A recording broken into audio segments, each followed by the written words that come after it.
Hi hello. ഞാൻ ഇന്നുണ്ടല്ലോ മാർക്കറ്റിൽ പോയപ്പോ കുറച്ച് മീൻ വാങ്ങിച്ചേ, കുറച്ചല്ല കുറച്ചധികം മീൻ വാങ്ങിച്ചേ. ഗ്രിൽ ഫിഷ് ഉണ്ടാക്കാന്നൊക്കെ വിചാരിച്ച് വാങ്ങിയതാണേ. അതൊന്ന് നോക്കിയേ. ആഹാ, എന്താ ഗ്ലാമർ! ഇതെല്ലാം കൂടി ഒരു 4-5 കിലോ ഉണ്ടാവും തോന്നിട്ടോ. എനിക്ക് ഈ മീനിന്റെ പേരറിയില്ല കേട്ടോ. ഈ ആലപ്പുഴ സൈഡിലൊക്കെ ഒരു മീൻ ഉണ്ണിമേരി എന്നൊക്കെ വിളിക്കുന്ന ഞാൻ കേട്ടിട്ടുണ്ട്. ഈ സുന്ദര മീനെ നമ്മൾ എന്താ വിളിക്കുക? ഞാൻ ഇവിടുത്തെ ലോക്കൽ ഫിഷ് മാർക്കറ്റിൽ പോയിട്ട് ഒരുപാട് നാളായിട്ടോ. എന്താ പോകത്തിന്റെ കാരണം എന്താണെന്നറിയാമോ? ദേ ഇതാണ് കാരണം. പോയി കഴിഞ്ഞാൽ എനിക്ക് ആർത്തിയാണ്. എനിക്ക് എല്ലാ മീനും വാങ്ങിക്കണം. അങ്ങനെ 2 പേർക്ക് കഴിക്കാനുള്ള മീനുകളാണ് ഇത്രയും. ചേട്ടാ, ഇങ്ങനെ വർത്തനം പറഞ്ഞുകൊണ്ടിരുന്നിട്ട് കാര്യമില്ലല്ലോ. നമ്മൾ ഇന്ന് ഉണ്ടാക്കാൻ പോകുന്നത് ഗ്രിൽഡ് ഫിഷ് ആണേ. അപ്പൊ നമുക്ക് റെസിപ്പിയിലോട്ട് പോവാം. മിക്സിയുടെ ചെറിയ ജാർ എടുത്തിട്ട് ഒരു ചെറിയ സവാള അരിഞ്ഞിട്ട് കൊടുക്കുന്നുണ്ട് കേട്ടോ. അതിന്റെ കൂടെ തന്നെ ഒരു ചെറിയ പീസ് ഇഞ്ചിയും പിന്നെ ഒരു നാല് വെളുത്തുള്ളി, വലിയ ഇവിടെ കിട്ടുന്ന വെളുത്തുള്ളി വലുതാണ്. 4 വെളുത്തുള്ളിയും കൂടി ഇട്ട് കൊടുക്കുന്നുണ്ട്. ഞങ്ങൾ നല്ല എരിവ് കഴിക്കുന്ന ആൾക്കാരാണ്. അതുകൊണ്ട് ഞാനൊരു 8-10 കാന്താരി എടുത്തിട്ടുണ്ട്. നിങ്ങളുടെ ആവശ്യത്തിനനുസരിച്ച് മാത്രം കാന്താരി എടുക്കുക, അല്ലെങ്കിൽ വിവരം അറിയും. ഞാൻ ഇനി ഇതിലോട്ട് ആഡ് ചെയ്യാൻ പോകുന്ന 1 സ്പൂൺ തൈമാണ്. ഫ്രഷ് തൈം അവൈലബിൾ ആണെങ്കിൽ അതാട്ടോ നല്ലത്. 1/4 ടീസ്പൂൺ കുരുമുളക് പൊടി ആഡ് ചെയ്ത് കൊടുക്കുന്നുണ്ട്. ഇനി ഇതിലോട്ട് ഇട്ട് കൊടുക്കാൻ പോണേ പപ്രിക്ക പൗഡർ ആണ്. ഇതിന് വലിയ എരിവൊന്നുമില്ല. ഞാൻ 2 ഫുൾ സ്പൂൺ ഇട്ട് കൊടുക്കുന്നുണ്ട്. നമുക്ക് ഇതിന് പകരമായിട്ട് കാശ്മീരി ചില്ലി പൗഡർ ഇട്ട് കൊടുക്കാം കേട്ടോ. പക്ഷേ കാശ്മീരി ചില്ലി പൗഡറിന് ശകലം എരിവുണ്ടല്ലോ.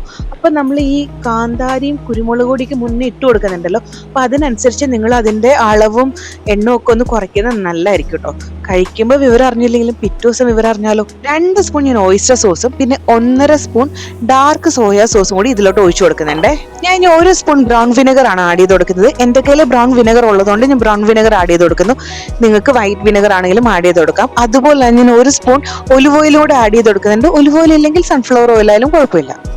ഇനി ആവശ്യത്തിന് ഉപ്പും കൂടി ഇട്ട് കൊടുത്തിട്ടേ നല്ല സോഫ്റ്റ് ആയിട്ട് അരച്ചുകൊണ്ട് വരാം കേട്ടോ. നമുക്ക് ഇവനെ ഞാൻ കുളിപ്പിച്ച് സുന്ദര കുട്ടപ്പനായിട്ട് എടുത്തുകൊണ്ട് വന്നതിന്റെ വരയ കുത്തുക മുറിക്കുക ഇങ്ങനെയുള്ള ടെറർ ആയിട്ടുള്ള കാര്യങ്ങൾ പറയാൻ എനിക്ക് ഇഷ്ടമല്ല. വേണമെങ്കിൽ ചെയ്ത് കാണിച്ചു തരാം. 2 സൈഡ് ഞാൻ വരഞ്ഞു കൊടുത്തിട്ടുണ്ട്.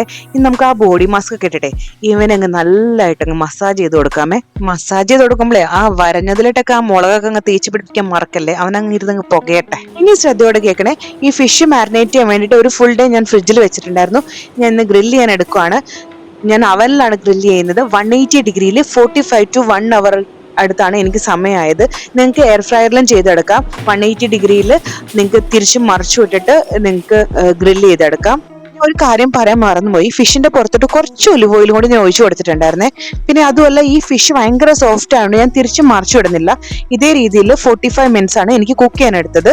ഈ ഫിഷ് ഭയങ്കര സോഫ്റ്റ് ആയതുകൊണ്ട് ഞാൻ കഷ്ടപ്പെട്ടിട്ടോ പ്ലേറ്റിലോട്ട് മാറ്റിയതോടെയാണ്ട് കണ്ട നമ്മുടെ ഗ്രിൽഡ് ഫിഷ് റെഡി ആയിട്ടുണ്ട്. അടിപൊളി ടേസ്റ്റ് ആയിരുന്നു കേട്ടോ. നമ്മുടെ നാട്ടിൽ കിട്ടുന്ന അയിലയോ ചെങ്കലവയോ മോതമീനോ നെയ്മീനോ ഏത് മീൻ വെച്ചിട്ടാണെങ്കിലും നിങ്ങൾ ഈ റെസിപ്പി ട്രൈ ചെയ്ത് നോക്കണേ. അടിപൊളിയാണേ.